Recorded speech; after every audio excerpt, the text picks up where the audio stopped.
Première partie. -1. Quand la caissière lui eut rendu la monnaie de sa pièce de 100 sous, Georges Duroy sortit du restaurant. Comme il portait beau par nature et par pose d'ancien sous-officier, il cambre sa taille, frisa sa moustache d'un geste militaire et familier, et jeta sur les dîneurs attardés un regard rapide et circulaire, un de ces regards de joli garçon, qui s'étendent comme des coups d'épervier. Les femmes avaient levé la tête vers lui, 3 petites ouvrières, une maîtresse de musique entre 2 âges, mal peignée, négligée, coiffée d'un chapeau toujours poussiéreux et vêtue toujours d'une robe de travers, et 2 bourgeoises avec leur mari, habitués de cette gargote à prix fixe. Lorsqu'il fut sur le trottoir, il demeura un instant immobile, se demandant ce qu'il allait faire. On était au 28 juin, et il lui restait juste en poche 3 francs 40 pour finir le mois. Cela représentait 2 dîners sans déjeuner, ou 2 déjeuners sans dîner, au choix. Il réfléchit que les repas du matin étant de 22 sous, au lieu de 30 que coûtaient ceux du soir, il lui resterait, en se contentant des déjeuners, 1 franc 20 centimes de boni, ce qui représentait encore 2 collations au pain et au saucisson, plus 2 bax sur le boulevard. C'était là sa grande dépense et son grand plaisir des nuits, et il se mit à descendre la rue Notre-Dame-de-Lorette. Il marchait ainsi qu'au temps où il portait l'uniforme des hussards, la poitrine bombée, les jambes un peu entr'ouvertes comme s'il venait de descendre de cheval, et il avançait brutalement dans la rue pleine de monde, heurtant les épaules, poussant les gens pour ne point se déranger de sa route. Il inclinait légèrement sur l'oreille son chapeau à haute forme assez défraîchi, et battait le pavé de son talon. Il avait l'air de toujours défier quelqu'un, les passants, les maisons, la ville entière, par chic de beaux soldats tombés dans le civil. Quoiqu'habillé d'un complet de 60 francs, il gardait une certaine élégance tapageuse, un peu commune, réelle cependant. Grand, bien fait, blond, d'un blond châtain vaguement roussi, avec une moustache retroussée, qui semblait mousser sur sa lèvre, des yeux bleus, clairs, troués d'une pupille toute petite, des cheveux frisés naturellement, séparés par une raie au milieu du crâne, il ressemblait bien au mauvais sujet des romans populaires. C'était une de ces soirées d'été où l'air manque dans Paris. La ville, chaude comme une étuve, paraissait suer dans la nuit étouffante. Les égouts soufflaient par leurs bouches de granit leurs haleines empestées, et les cuisines souterraines jetaient à la rue, par leurs fenêtres basses, les miasmes infâmes des eaux de vaisselle et des vieilles sauces. Les concierges, en manches de chemise, à cheval sur des chaises en paille, fumaient la pipe sous des portes cochères, et les passants allaient d'un pas accablé, le front nu, le chapeau à la main. Quand Georges Duroy parvint au boulevard, il s'arrêta encore, indécis sur ce qu'il allait faire. Il avait envie maintenant de gagner les Champs-Élysées et l'avenue du Bois de Boulogne pour trouver un peu d'air frais sous les arbres, mais un désir aussi le travaillait, celui d'une rencontre amoureuse. Comment se présenterait-elle? Il n'en savait rien, mais il l'attendait depuis 3 mois, tous les jours, tous les soirs. Quelquefois cependant, grâce à sa belle mine et à sa tournure galante, il volait, par-ci, par-là, un peu d'amour, mais il espérait toujours plus et mieux. La poche vide et le sang bouillant, il s'allumait au contact des rôdeuses qui murmurent, à l'angle des rues, « Venez-vous chez moi, joli garçon ». Mais il n'osait les suivre, ne les pouvant payer, et il attendait aussi autre chose, d'autres baisers, moins vulgaires. Il aimait cependant les lieux où grouillent les filles publiques, leurs bals, leurs cafés, leurs rues, il aimait les coudoyer, leur parler, les tutoyer, flairer leurs parfums violents, se sentir près d'elles. C'étaient des femmes enfin, des femmes d'amour. Il ne les méprisait point du mépris inné des hommes de famille. Il tourna vers la Madeleine et suivit le flot de foule qui coulait accablé par la chaleur. Les grands cafés, pleins de monde, débordaient sur le trottoir, étalant leur public de buveurs sous la lumière éclatante et crue de leurs devantures illuminées. Devant eux, sur de petites tables carrées ou rondes, les verres contenaient des liquides rouges, jaunes, verts, bruns, de toutes les nuances, et dans l'intérieur des carafes on voyait briller les gros cylindres transparents de glace qui refroidissaient la belle eau claire. Duroy avait ralenti sa marche, et l'envie de boire lui séchait la gorge. Une soif chaude, une soif de soir d'été le tenait, et il pensait à la sensation délicieuse des boissons froides coulant dans la bouche. mais s'il buvait seulement 2 backs dans la soirée, adieu le maigre souper du lendemain, et il les connaissait trop, les heures affamées de la fin du mois. Il se dit, il faut que je gagne 10 heures et je prendrai mon bock à l'américain. Nom d'un chien. Que j'ai soif tout de même. Et il regardait tous ces hommes attablés et buvant, tous ces hommes qui pouvaient se désaltérer tant qu'il leur plaisait. Il allait, passant devant les cafés d'un air crâne et gaillard, et il jugeait d'un coup d'œil, à la mine, à l'habit, ce que chaque consommateur devait porter d'argent sur lui. Et une colère l'envahissait contre ces gens assis et tranquilles. En fouillant leurs poches, on trouverait de l'or, de la monnaie blanche et des sous. En moyenne, chacun devait avoir au moins 2 louis, ils étaient bien une centaine au café, 100 fois 2 louis font 4000 francs. Il murmurait, les cochons. Tout en se dandinant avec grâce. S'il avait pu en tenir un au coin d'une rue, dans l'ombre bien noire, il lui aurait tordu le cou, ma foi, sans scrupule, comme il faisait aux volailles des paysans, au jour de grandes manœuvres. Et il se rappelait ces 2 années d'Afrique, la façon dont il rançonnait les Arabes dans les petits postes du Sud. Et un sourire cruel et gai passa sur ses lèvres au souvenir d'une escapade qui avait coûté la vie à 3 hommes de la tribu des Ouled Alan et qui leur avait valu, à ses camarades et à lui, 20 poules, 2 moutons et de l'or, et de quoi rire pendant 6 mois.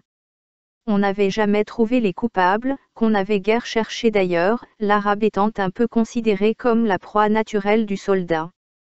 À Paris, c'était autre chose. On ne pouvait pas marauder gentiment, sabre au côté et revolver au poing, loin de la justice civile, en liberté, il se sentait au cœur tous les instincts du soif lâché en pays conquis. Certes, il les regrettait, ces 2 années de désert. Quel dommage de n'être pas resté là-bas.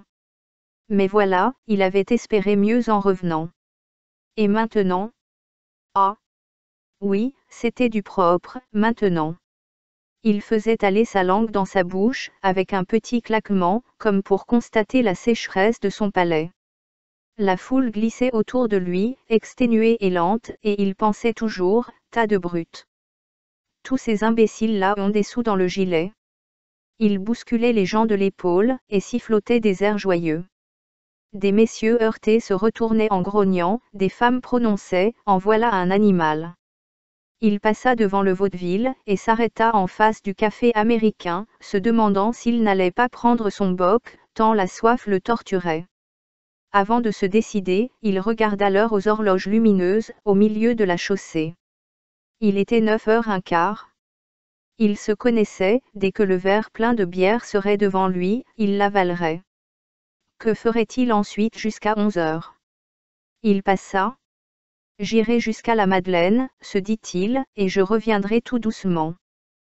Comme il arrivait au coin de la place de l'Opéra, il croisa un gros jeune homme, dont il se rappela vaguement avoir vu la tête quelque part. Il se mit à le suivre en cherchant dans ses souvenirs, et répétant à mi-voix, « Où diable ai-je connu ce particulier-là » Il fouillait dans sa pensée, sans parvenir à se le rappeler, puis tout d'un coup, par un singulier phénomène de mémoire, le même homme lui apparut moins gros, plus jeune, vêtu d'un uniforme de hussard. Il s'écria tout haut, « Tiens, Forestier !» Et, allongeant le pas, il alla frapper sur l'épaule du marcheur.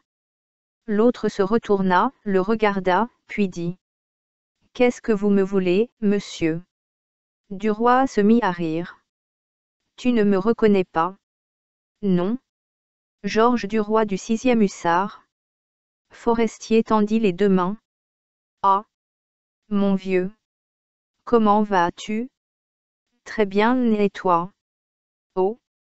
Moi, pas trop, figure-toi que j'ai une poitrine de papier mâché maintenant, je tousse 6 mois sur 12, à la suite d'une bronchite que j'ai attrapée à Bougival, l'année de mon retour à Paris, voici 4 ans maintenant. Tiens. Tu as l'air solide, pourtant. Et Forestier, prenant le bras de son ancien camarade, lui parla de sa maladie, lui raconta les consultations, les opinions et les conseils des médecins, la difficulté de suivre leurs avis dans sa position. On lui ordonnait de passer l'hiver dans le Midi, mais le pouvait-il? Il était marié et journaliste, dans une belle situation. Je dirige la politique à la vie française. je fais le Sénat au salut et, de temps en temps, des chroniques littéraires pour la planète. Voilà, j'ai fait mon chemin. Duroy, surpris, le regardait. Il était bien changé, bien mûri. Il avait maintenant une allure, une tenue, un costume d'homme posé, sûr de lui, et un ventre d'homme qui dîne bien. Autrefois il était maigre, mince et souple, étourdi, casseur d'assiettes, tapageur et toujours en train.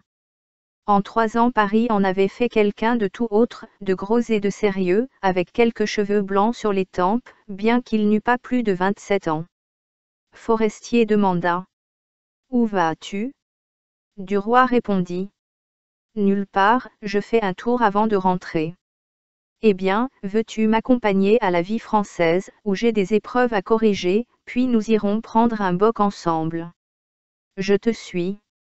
Et ils se mirent à marcher en se tenant par le bras avec cette familiarité facile qui subsiste entre compagnons d'école et entre camarades de régiment. Qu'est-ce que tu fais à Paris? Dit Forestier. Duroy haussa les épaules. Je crève de faim, tout simplement.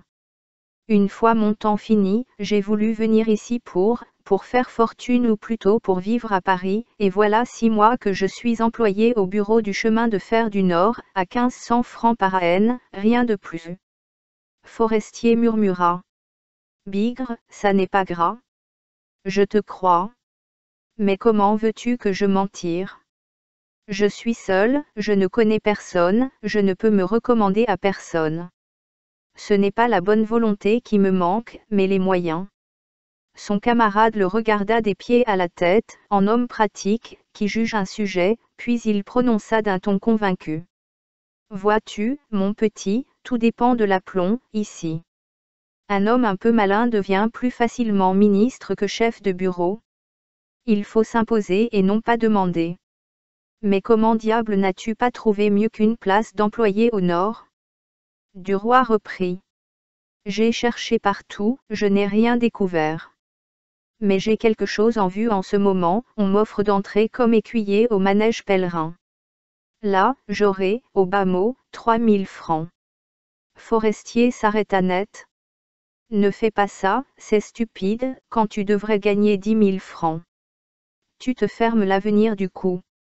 Dans ton bureau, au moins, tu es caché, personne ne te connaît, tu peux en sortir, si tu es fort, et faire ton chemin. Mais une fois écuyer, c'est fini.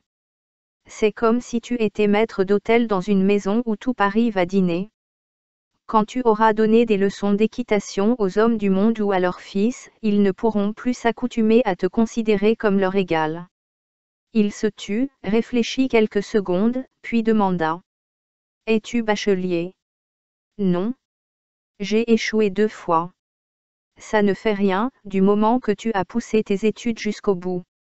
Si on parle de Cicéron ou de Tibère, tu sais à peu près ce que c'est. Oui, à peu près. Bon, personne n'en sait davantage, à l'exception d'une vingtaine d'imbéciles qui ne sont pas fichus de se tirer d'affaire. Ça n'est pas difficile de passer pour fort, va, le tout est de ne pas se faire pincer en flagrant délit d'ignorance. On manœuvre, on esquive la difficulté, on tourne l'obstacle, et on colle les autres au moyen d'un dictionnaire. Tous les hommes sont bêtes comme des oies et ignorants comme des carpes. Il parlait en gaillard tranquille qui connaît la vie, et il souriait en regardant passer la foule. Mais tout d'un coup il se mit à tousser, et s'arrêta pour laisser finir la quinte, puis, d'un ton découragé. N'est-ce pas assommant de ne pouvoir se débarrasser de cette bronchite? Et nous sommes en plein été? Oh! Cet hiver, j'irai me guérir à Menton. Tant pis, ma foi, la santé avant tout. Ils arrivèrent au boulevard Poissonnière, devant une grande porte vitrée, derrière laquelle un journal ouvert était collé sur les 2 faces. 3 personnes arrêtées le lisaient. Au-dessus de la porte s'étalait, comme un appel, en grandes lettres de feu dessinées par des flammes de gaz, la vie française. Et les promeneurs passant brusquement dans la clarté que jetaient ces 3 mots éclatants apparaissaient tout à coup en pleine lumière, visibles, clairs et nets comme au milieu du jour, puis rentraient aussitôt dans l'ombre. Forestier poussa cette porte, entre, dit-il. Du roi entra, monta un escalier luxueux et sale que toute la rue voyait, parvint dans une antichambre, dont les 2 garçons de bureau saluèrent son camarade, puis s'arrêta dans une sorte de salon d'attente, poussiéreux et fripé, tendu de faux velours d'un vert pisseux, criblé de taches et rongé par endroits, comme si des souris l'eussent grignoté. « Assieds-toi, dit Forestier, je reviens dans 5 minutes. » Et il disparut par une des 3 sorties qui donnaient dans ce cabinet. Une odeur étrange, particulière, inexprimable, l'odeur des salles de rédaction, flottait dans ce lieu. Du roi demeurait immobile, un peu intimidé, surpris surtout. De temps en temps des hommes passaient devant lui, en courant, entraient par une porte et partis par l'autre avant qu'il eût le temps de les regarder. C'étaient tantôt des jeunes gens, très jeunes, l'air affairé, et tenant à la main une feuille de papier qui palpitait au vent de leur course, tantôt des ouvriers compositeurs, dont la blouse de toile tachée d'encre laissait voir un col de chemise bien blanc et un pantalon de drap pareil à celui des gens du monde, et ils portaient avec précaution des bandes de papier imprimées, des épreuves fraîches, tout humides. Quelquefois un petit monsieur entrait, vêtu avec une élégance trop apparente, la taille trop serrée dans la redingote, la jambe trop moulée sous l'étoffe, le pied étreint dans un soulier trop pointu, quelque reporter mondain apportant les échos de la soirée. D'autres encore arrivaient, graves, importants, coiffés de hauts chapeaux à bord plat, comme si cette forme les eût distingués du reste des hommes. Forestier reparut tenant par le bras un grand garçon maigre, de 30 à 40 ans, en habit noir et en cravate blanche, très brun, la moustache roulée en pointes aiguës, et qui avait l'air insolent et content de lui. Forestier lui dit « Adieu, cher maître. » L'autre lui serra la main. « Au revoir, mon cher, » et il descendit l'escalier en sifflotant, la canne sous le bras. Du roi demanda « Qui est-ce ? » C'est Jacques Rival, tu sais, le fameux chroniqueur, le duelliste. Il vient de corriger ses épreuves. Garin, Montel et lui sont les 3 premiers chroniqueurs d'esprit et d'actualité que nous ayons à Paris. Il gagne ici 30 000 francs par an pour 2 articles par semaine. Et comme ils s'en allaient, ils rencontrèrent un petit homme à longs cheveux, gros, d'aspect malpropre, qui montait les marches en soufflant. Forestier salua très bas. Norbert de Varenne, dit-il, le poète, l'auteur des Soleils morts, encore un homme dans les grands prix. Chaque conte qu'il nous donne coûte 300 francs, et les plus longs n'ont pas 200 lignes. Mais entrons au napolitain, je commence à crever de soif.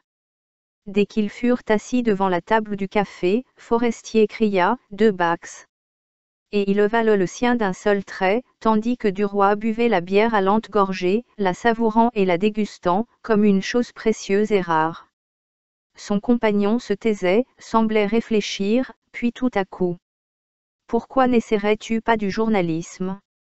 L'autre, surpris, le regarda, puis il dit. « Mais, c'est que, je n'ai jamais rien écrit. » Bah. On essaie, on commence. Moi, je pourrais t'employer à aller me chercher des renseignements, à faire des démarches et des visites.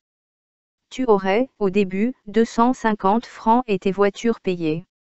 Veux-tu que j'en parle au directeur? Mais certainement que je veux bien. Alors, fais une chose, viens dîner chez moi demain, j'ai 5 ou 6 personnes seulement, le patron, Monsieur Walter, sa femme, Jacques Rival et Norbert de Varenne, que tu viens de voir, plus une amie de Madame Forestier. Est-ce entendu? Du roi hésitait, rougissant, perplexe. Il murmura enfin. C'est que, je n'ai pas de tenue convenable. Forestier fut stupéfait. Tu n'as pas d'habit. Bigre. En voilà une chose indispensable pourtant. À Paris, vois-tu, il vaudrait mieux n'avoir pas de lit que pas d'habit. Puis, tout à coup, fouillant dans la poche de son gilet, il en tira une pincée d'or, prit 2 louis, les posa devant son ancien camarade, et, d'un ton cordial et familier. Tu me rendras ça quand tu pourras? Loue ou achète au mois, en donnant un acompte, les vêtements qu'il te faut, enfin arrange-toi, mais viens dîner à la maison, demain, 7h30, 17 rue Fontaine. Du roi, troublé, ramassait l'argent en balbutiant. Tu es trop aimable, je te remercie bien, sois certain que je n'oublierai pas. L'autre l'interrompit, allons, c'est bon. Encore un bock, n'est-ce pas? Et il cria, garçon, 2 backs. Puis, quand ils les eurent bu, le journaliste demanda. Veux-tu flâner un peu, pendant 1 heure? Mais certainement. Et ils se remirent en marche vers la Madeleine. Qu'est-ce que nous ferions bien? Demanda Forestier. On prétend qu'à Paris un flâneur peut toujours s'occuper, ça n'est pas vrai. Moi, quand je veux flâner, le soir, je ne sais jamais où aller. Un tour au bois n'est amusant qu'avec une femme, et on n'en a pas toujours une sous la main. Les cafés-concerts peuvent distraire mon pharmacien et son épouse, mais pas moi. Alors, quoi faire? Rien. Il devrait y avoir ici un jardin d'été, comme le parc Monceau, ouvert la nuit, où on entendrait de la très bonne musique en buvant des choses fraîches sous les arbres. Ce ne serait pas un lieu de plaisir, mais un lieu de flâne, et on paierait cher pour entrer, afin d'attirer les jolies dames. On pourrait marcher dans des allées bien sablées, éclairées à la lumière électrique, et s'asseoir quand on voudrait pour écouter la musique de près ou de loin. Nous avons eu à peu près ça autrefois chez Musard, mais avec un goût de bastringue et trop d'air de danse, pas assez d'étendue, pas assez d'ombre, pas assez de sombre. Il faudrait un très beau jardin, très vaste. Ce serait charmant. Où veux-tu aller? Duroy, perplexe, ne savait que dire, enfin, il se décida. Je ne connais pas les Folies Bergères. J'y ferais volontiers un tour. Son compagnon s'écria. Les Folies Bergères, bigre. Nous y cuirons comme dans une rôtissoire.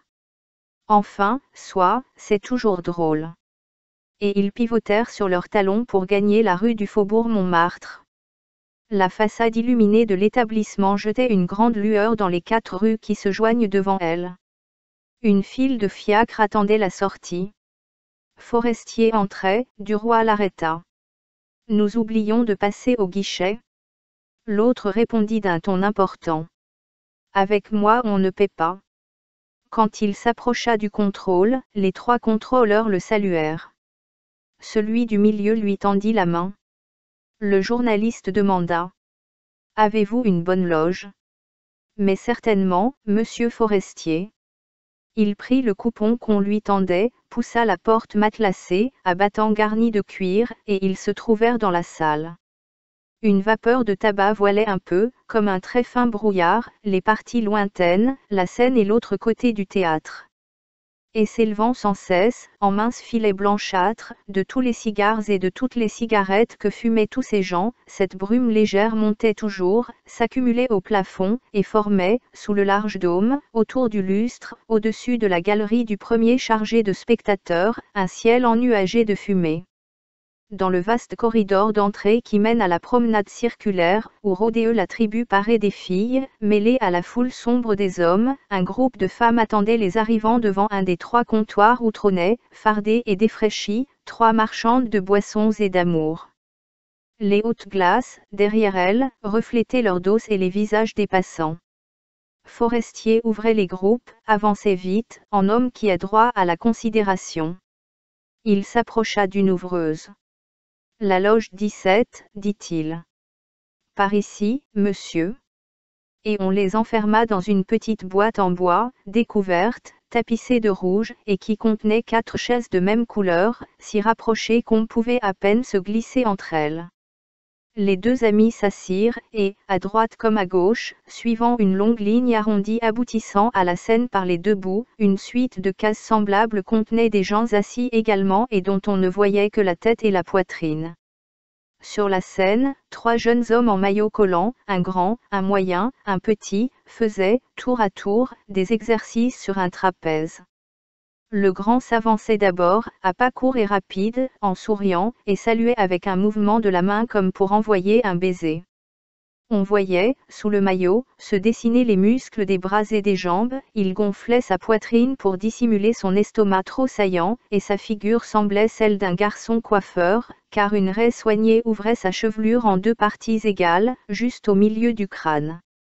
Il atteignait le trapèze d'un bond gracieux, et, pendu par les mains, tournait autour comme une roue lancée, ou bien, les bras raides, le corps droit, il se tenait immobile, couché horizontalement dans le vide, attaché seulement à la barre fixe par la force des poignets. Puis il sautait à terre, saluait de nouveau en souriant sous les applaudissements de l'orchestre, et allait se coller contre le décor, en montrant bien, à chaque pas, la musculature de sa jambe. Le second, moins haut, plus trapu, s'avançait à son tour et répétait le même exercice, que le dernier recommençait encore, au milieu de la faveur plus marquée du public. Mais Duroy ne s'occupait guère du spectacle, et, la tête tournée, il regardait sans cesse derrière lui le grand promenoir plein d'hommes et de prostituées. Forestier lui dit. Remarque donc l'orchestre, rien que des bourgeois avec leurs femmes et leurs enfants, de bonnes têtes stupides qui viennent pour voir. Aux loges, des boulevardiers, quelques artistes, quelques filles de demi-choix, et, derrière nous, le plus drôle de mélange qui soit dans Paris. Quels sont ces hommes? Observe-les. Il y a de tout, de toutes les castes, mais la crapule domine. Voici des employés de banque, de magasins, de ministères, des reporters, des souteneurs, des officiers en bourgeois, des gommeux en habits, qui viennent de dîner au cabaret et qui sortent de l'opéra avant d'entrer aux Italiens, et puis encore tout un monde d'hommes suspects qui défient l'analyse. Quant aux femmes, rien qu'une marque, la soupeuse de l'américain, la fille à 1 ou 2 louis qui guette l'étranger de 5 louis et prévient ses habitués quand elle est libre. On les connaît toutes depuis 6 ans, on les voit tous les soirs, toute l'année, aux mêmes endroits, sauf quand elles font une station hygiénique à Saint-Lazare ou à Lourcine. Duroy n'écoutait plus. Une de ces femmes, s'étant accoudée à l'horloge, le regardait. C'était une grosse brune à la chair blanchie par la pâte, à l'œil noir, allongé, souligné par le crayon, encadré sous des sourcils énormes et factices. Sa poitrine, trop forte, tendait la soie sombre de sa robe, et ses lèvres peintes, rouges comme une plaie, lui donnaient quelque chose de bestial, d'ardent, d'outré, mais qui allumait le désir cependant. Elle appela, d'un signe de tête, une de ses amies qui passait, une blonde aux cheveux rouges, grasse aussi, et elle lui dit d'une voix assez forte pour être entendue.